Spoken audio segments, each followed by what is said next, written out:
What's up guys, BucklingOne here and welcome to my 7th Battlefield Hardline Weapon Guide. Today we'll be taking a look at the Mac10, a weapon unlocked for the professional class for both factions after completing the second professional assignment.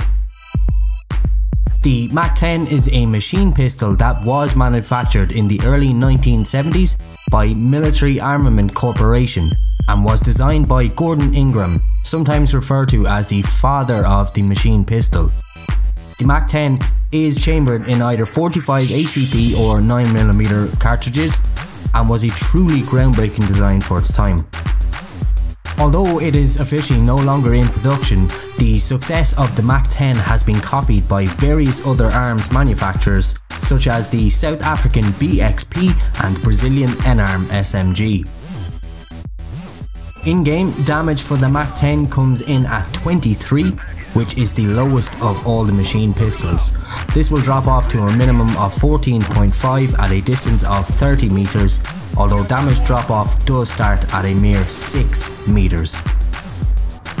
Rate of fire is where this weapon's strength lies, however, and that is proven by being the best in its class by considerable distance, coming in at 1,145 rounds per minute.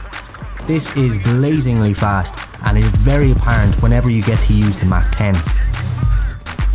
Reload speed is again the highest in its class, taking a very slow 2.5 seconds with a round left in the chamber and a full 3 seconds when empty.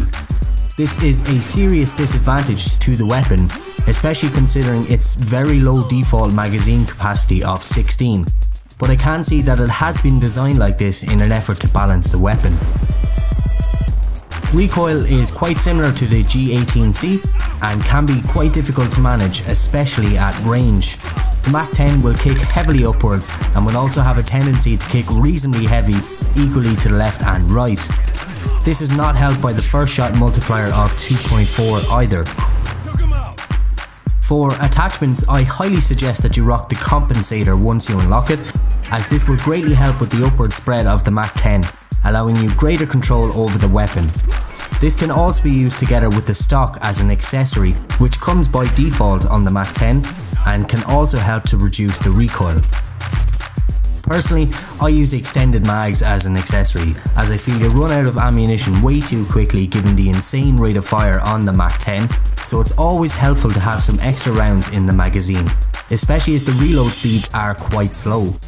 I like to use the suppressor also, but this is again down to personal preference. For an optic, I would strongly suggest you use either the Mini or Delta red dot sights, as they are far better than the iron sights in my opinion.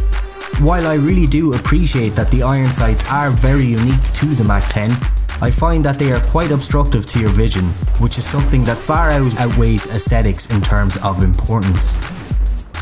Overall, I give the Mac10 a 4-star rating. I really like it and it is incredibly fun to use in the right conditions. It does suffer with terrible recoil as well as a slow reload speed, which is why I can't give it 5 stars personally.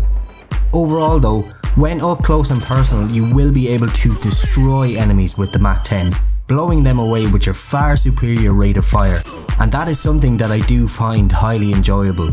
You can even use it as a primary if you have the right setup, which is what I did to capture most of this gameplay you're seeing now, and I had a lot of fun doing so as well. What do you guys think of the Mac10? Have you used it so far and have you liked it, or do you think it's not that great? Let me know in the comment section below.